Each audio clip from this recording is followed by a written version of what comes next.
If you have worked with Azure Logic Apps standard before, you will know that building the workflow itself is often only part of the journey. Before we can even start creating workflows, we first need to provision and configure several Azure resources. This is typically includes an app service plan, a storage account, application insights, networking components, access permissions, and other supporting services. Once these resources are deployed, they need to be wired together correctly to ensure we have a healthy and working Logic App standard environment. Beyond the initial setup, these resources introduce ongoing management overhead. We need to think about scaling, monitoring, security, networking, governance, cost management, and lifecycle management of the underlying Azure infrastructure. As a result, creating enterprise grade automation has traditionally been the responsibility of developers and integration specialists who understand both the business process and the technical implementation details. But AI is changing the dynamic. Today, automation is no longer limited to developers writing code or designing workflows from scratch. An operations manager, business analyst, process owner, AI builder, or a knowledge worker can simply describe a business process using natural language and actively participate in creating automation. This is the vision behind the Azure Logic Apps Automation. Microsoft is bringing together the power and reliability of Azure Logic Apps with the simplicity of AI assisted workflow creation. Instead of starting with infrastructure, connectors, and workflow definitions, users can start with intent, describing what they want to automate and allowing AI to help generate the workflow. In this video, we will cover Introduction to Azure Logic Apps Automation. What is it and how AI can help create a workflow with natural language, and a live demo. Shri, welcome to my YouTube channel. If you are new here, I'm a Microsoft MVP and I do make videos on .NET and Azure. If you haven't already, please hit the subscribe button and help me grow this channel. Let's get into it. I'm in my Azure portal. Let's create the first automation project. So as we discussed before, Microsoft has taken out the Azure infrastructure overhead, but they still kept the Azure. However, they provided the workflow builder experience through a separate auto.azure.com experience. We simply log into Auto Azure using Enter ID and start building our workflows there. So first, let's create a simple automation project. To create a simple automation project, you can directly go to automation project in Azure portal and you create your automation project. You give your under your specific subscription, you give the resource name and region, and you click on review and create, and you will get your automation project created. So this is the automation project I have created. So once we have this automation project in place, next what we do is, so this is where we open the automation portal, a separate experience where we will build the workflow. Click on this and it will take you to auto.azure.com and you will sign into auto.azure.com using the Entra ID. Click on sign in button using your Entra ID. You just sign into the autoazure.com. I'm in my auto.azure.com. The first thing at the top level you will notice is projects. Think of projects as administrative and governance boundaries for your automation initiative. A project could represent, for example, a specific domain like HR automation, finance automation, customer operations, things like that.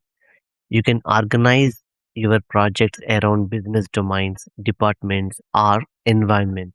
This is typically where platform administrators, automation leads, or governance teams can operate. This project contains shared resources, policies, permissions. For example, if you go to settings, your platform administrator could manage the permissions on this project through the settings, and they can even do certain configurations that are related to this specific project. Inside the projects, we have applications. Applications are where actual business solutions are built. For example, say, the support request triage workflow, or employee onboarding process, or invoice processing, or loan approval processing. This is where developers, analysts, AI builders, and automation specialists spend most of their time in building the workflows. The application contains everything to solve a particular business problem, including workflows, connections, skills, AI capabilities, and you write the business logic using the workflows. If the applications are where administrators govern, applications are where builders create. Each application has its own permissions and resources while still operating within the boundaries defined by the project. This creates a clean separation between governance and development. At the project, the next we have sandboxes, and this is one of the more interesting piece of architecture. A sandbox provides isolated execution environments where AI agents can safely perform their tasks. The agents can, for example, execute the code, access repositories, use tools, perform reasoning. Rather than giving agents unrestricted access to resources, Microsoft provides controlled and isolated environment where they can operate securely. The sandbox is configured at the project level and can be shared across multiple applications. This provides both flexibility and governance. For builders, it means that they can focus on solving business problems without worrying about setting up and managing isolated compute environment. The next thing is AI powered automation experience. Traditionally, building workflow meaning selecting connectors, configuring actions, and writing expressions, and manually constructing the automation step by step. Now, with the AI in hand, you have the Copilot built into your workflow where you can put your instructions in the natural language and it can build entire workflow for you.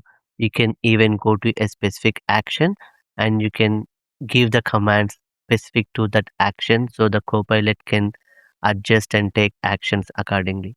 So pretty much it can suggest the connectors, generate actions, it can configure parameters, it can even help generate the code when required.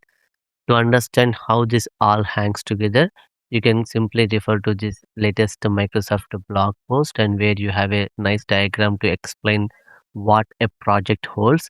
A project can contain multiple application and each application will have its own work skills and can align knowledge, sandboxes, policies and connectors also can be shared across the multiple apps per project. Now let's quickly build a demo workflow. For demo purpose, we will simply build a support request triage workflow. What we will do is we will monitor a shared mailbox or a mailbox as and when email arrives to that support mailbox. We will analyze the content using the AI and we will determine the priority. And based on the priority, we will provide a tailored response back to the sender. I'm just keeping the demo very simple, but in real world scenario, based on the priority, you can do your own actions. For example, invoking an API and take appropriate action. But for demo purpose, I'm keeping this workflow very simple. Let's get into it. Now, I'm in the same project, the project I created previously, and under the Infacto automation project, I will be creating a workflow as an application. Under the Infacto automation project, I have an application, support request triage application. Under this application, I will be creating my own workflow. I will name it as a support request triage support request triage V2. Let's build this. Okay, now what we can do is we can simply provide the instructions and see what it can do for us. I have the instructions ready here. Let me copy paste the instructions and see what it can do for us. So create a workflow that monitors my Outlook inbox for new emails. When an email arrives, use Azure OpenAI to classify it as a critical, high or low priority based on the subject and body. Then based on the classification, send a personalized reply email back to the sender.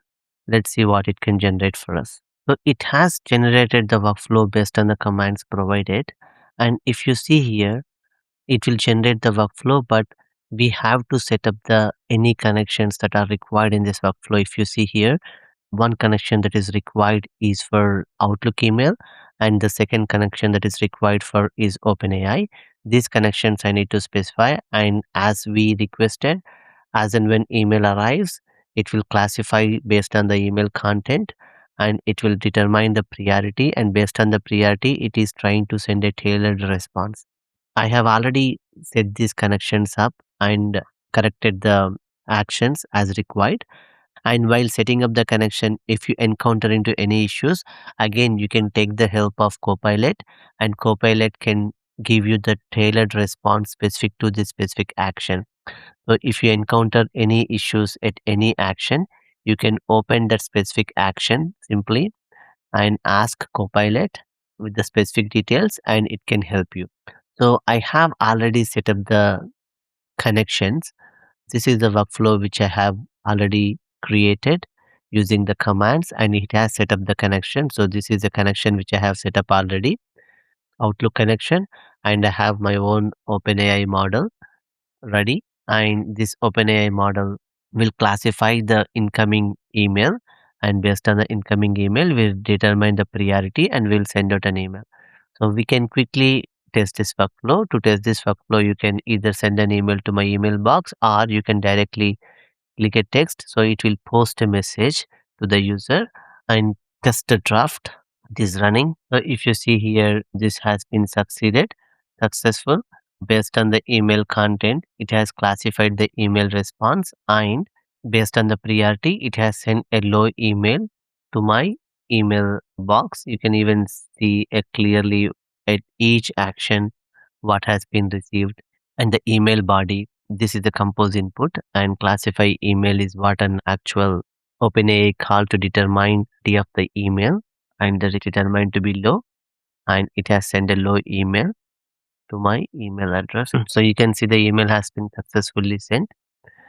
So if you see here, we are out of Azure portal and we haven't really created any app service plans or Azure storage accounts or anything. We haven't provisioned any infrastructure, and we were simply given auto.azure.com access, and from there under a specific project just create an application, and from there you can just get going, and you have a help of Copilot to get the things even faster and smoother. And couple of things to note here is from the documentation, there are few things which are coming soon. For example, more importantly, VNet support and private endpoints are not available as of this video in the Logic Apps Automation, which are future things to watch out. That is it for this video. I hope you like the content. If you like the content, please like, subscribe, and share the content with a wider group. I'll catch you in the next video. Until then, this is Sri signing off. Thank you.